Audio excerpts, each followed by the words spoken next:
How is this? Which has to be a healthier idea than relying on religion to tell you what is good and what is bad. Oh man, religion. Okay, I mean religion too. One of these things I used to have no respect for, but I have changed my opinion over time. I mean, you gotta remember Harvard. How is this? I kid. You know, religion,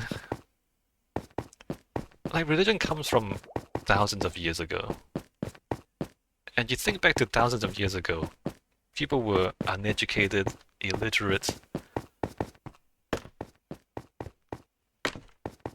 and in that circumstance, and like science was not very advanced, so there wasn't really explanation for a lot of things. People didn't understand what was happening.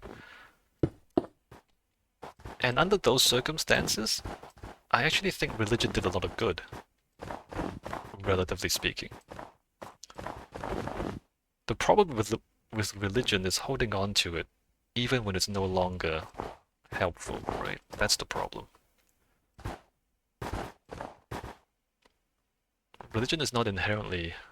Well, I mean, let me just think about this before I say something controversial.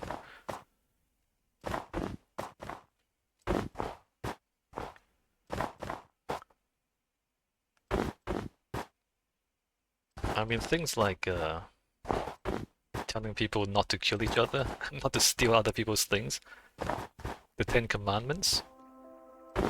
There's nothing inherently wrong with that. In fact, it's probably good. It's probably good to tell people not to kill each other, right?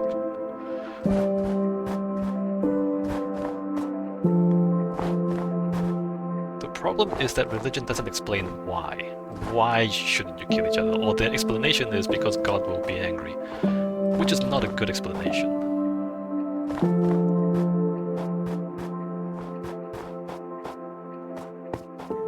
But, you know, given that you're talking to uneducated peasants who are mostly illiterate,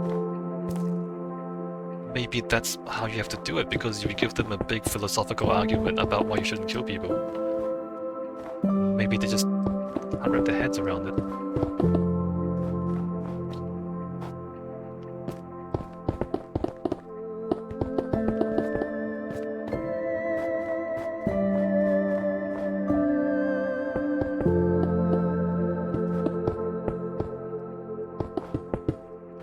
And even now, I don't want to sound arrogant or anything.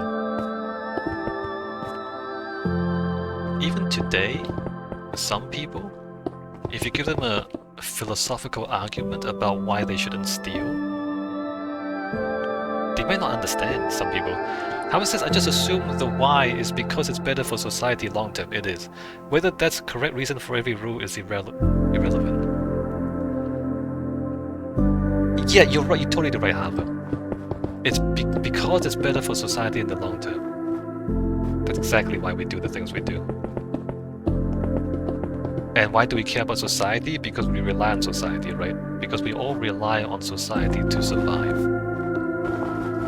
That's the logical, rational reason for morality.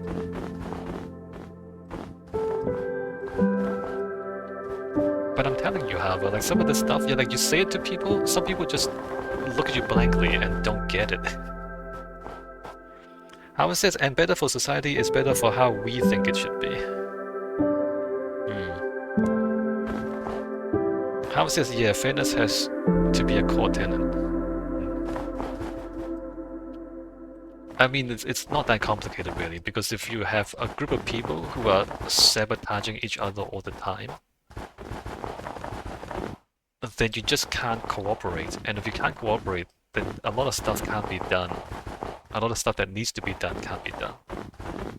And so your society can't be full of people who are harming each other all the time. It doesn't work, right?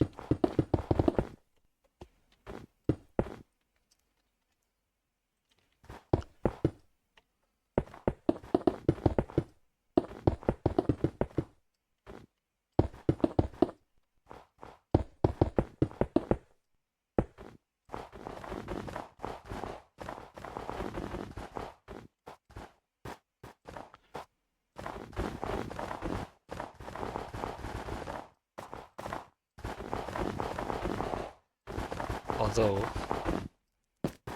looking at the news these days, it's remarkable. It seems like a lot of people with a lot of power don't understand these very simple ideas. It's kind of disastrous, to be honest.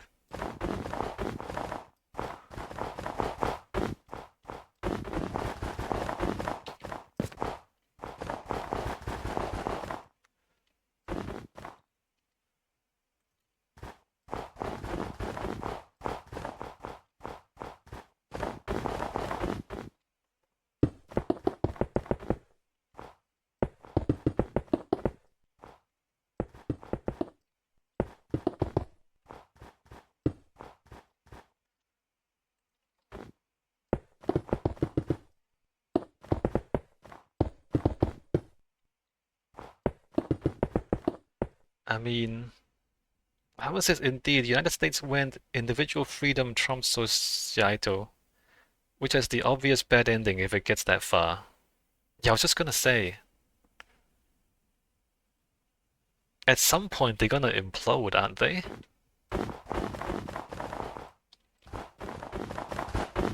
I don't know. I wish things were gonna turn out better, but I doubt they are. I mean, in the long run, if we are correct, however, right? You said earlier, because it's for the long-term benefit of all of us. If we are correct, then in the long term, this will self-correct, and the bad ideas will destroy itself.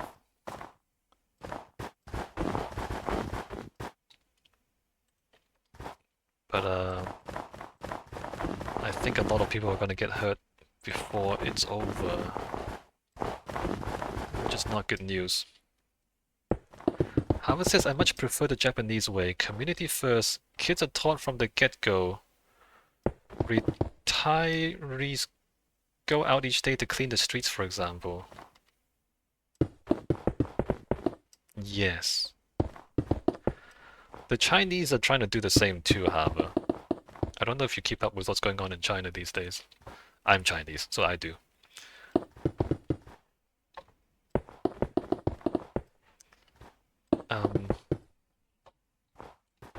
The old Confucian values. And the Japanese, despite what happened in the past century, if we look back a little longer than that, the Chinese and the Japanese have a shared history, shared heritage. So the values, the old values, are similar. However, says there are disadvantages, though, of course. Any independence is squashed down, ostracization, etc. I mean, it doesn't have to be. It can be taken too far, as you say. How is this 1984 novel being the end, I guess? I feel like any sensible society wouldn't take it that far. I haven't actually read 1984 cover to cover. Maybe I should. Should I, however? Maybe I should.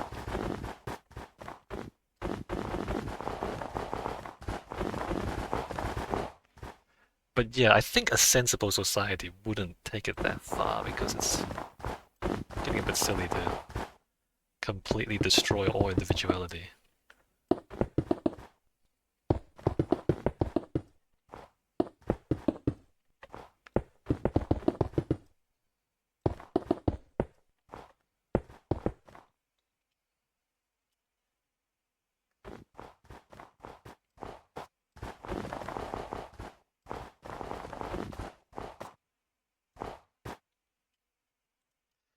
However, this is enlightening, at least for some. Brave New World is the other big one regarding society. You know what? I'll go read those books. It's about time I go read something. Let me put that on the list of things to do. 1984, Brave New World.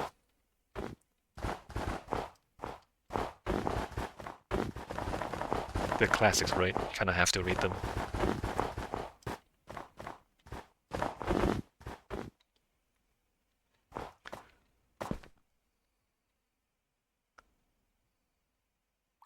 Or maybe audiobook. audio book so I can keep building this tower as I listen to the book. How is this? The movie is pretty true to the book, so that might work better for you. Oh, that's good. Alright, let me put that on the list of things to do.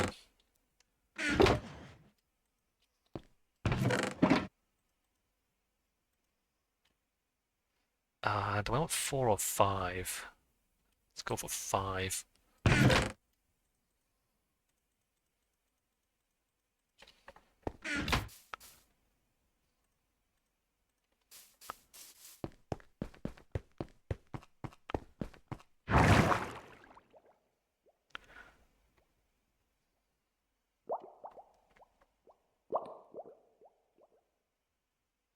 I really wish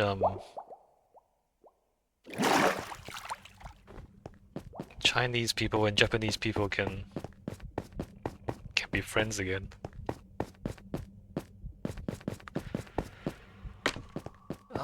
What happened in the Second World War was really unfortunate.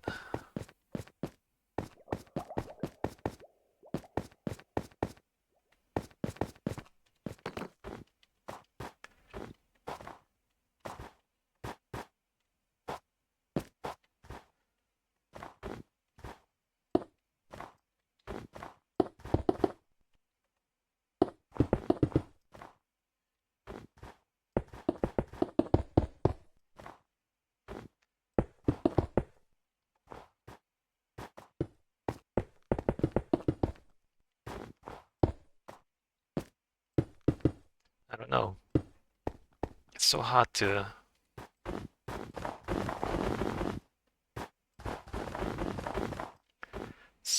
bridge that gap.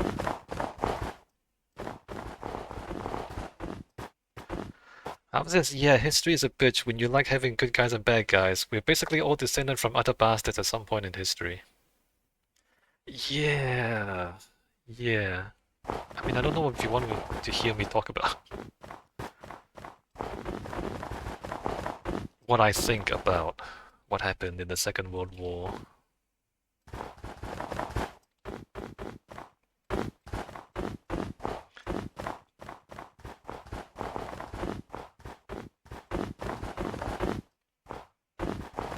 I mean, Japan did pretty awful things. But if you look at history, a lot of cultures have done awful things. It's just, for a lot of us, it's further in the past, not quite as recent. How is that? Sure, go ahead. I don't know much beyond hearing about Nanking and Ip Man movie with how Chinese were treated. I mean, alright, so let's get into some heavy stuff. Japan, at the start of World War II, or before the start of World War II, the Europeans were expanding. Like, there was the colonial era. But Europe at the time had the technological advantage, and also China was stagnant. Like, the Qing dynasty was corrupt as hell.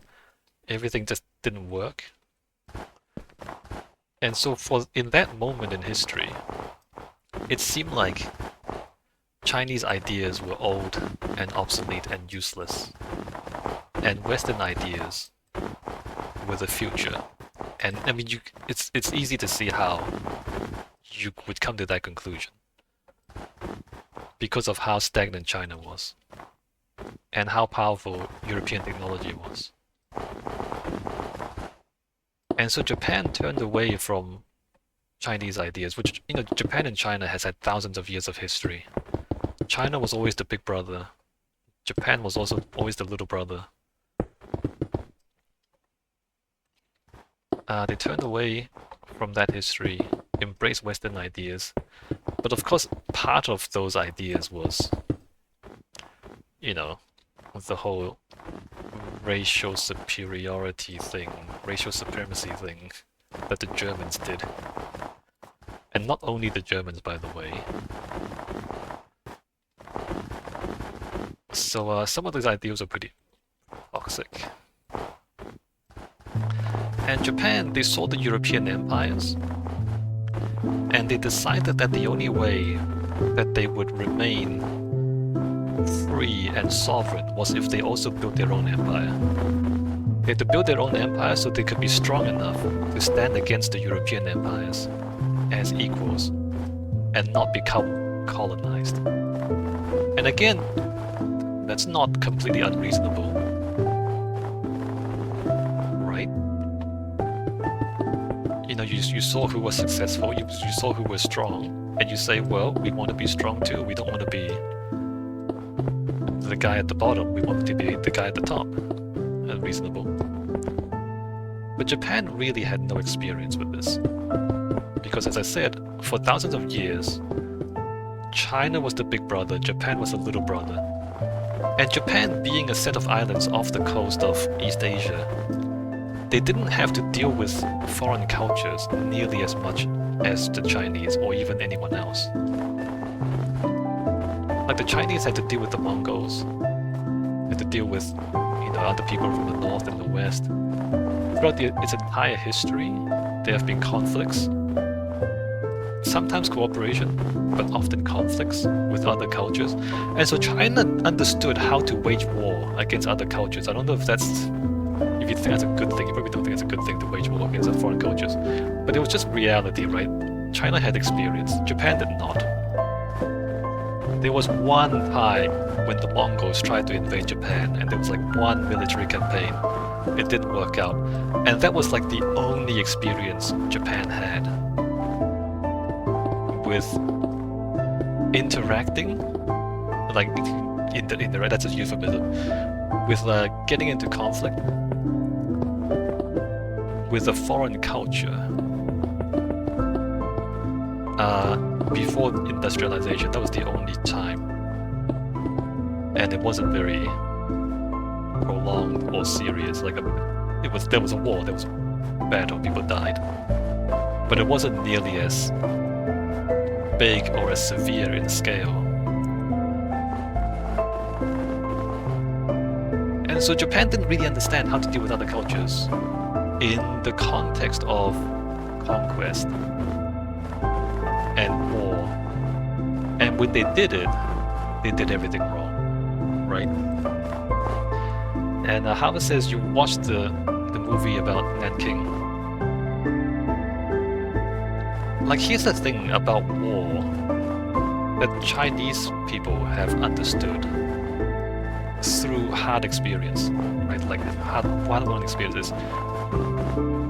You don't actually win through violence. You win through convincing the enemy to stop fighting you. Like, you don't actually just kill all your enemies. That never happens. If you just kill your way to victory, there'll always be more enemies, right? Because people don't want to die. So they keep fighting you, right? There'll always be more enemies.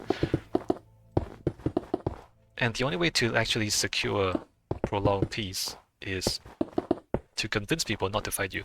And often that means giving them something, giving them what they need, so they don't have to fight you anymore, right?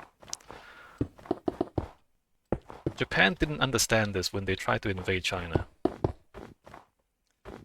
And that's why and in fact, when they tried to colonize Southeast Asia, they did a lot of things wrong. They treated people poorly, and so people kept fighting them.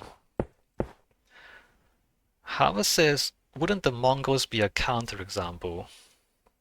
What, you mean the Mongols, didn't they kill everyone in certain areas? Yes, they did. They did. In certain areas, you're right. But they were selective. I mean, I'm not sure if that's any better. Like, some people, they'd exterminated. And then some people, they incorporated into their empire. And I wouldn't say the Mongols were really successful, because their empire fell apart within a couple of generations, right? Their empire really didn't last very long. And so I wouldn't say that they were really successful. They were successful until they weren't.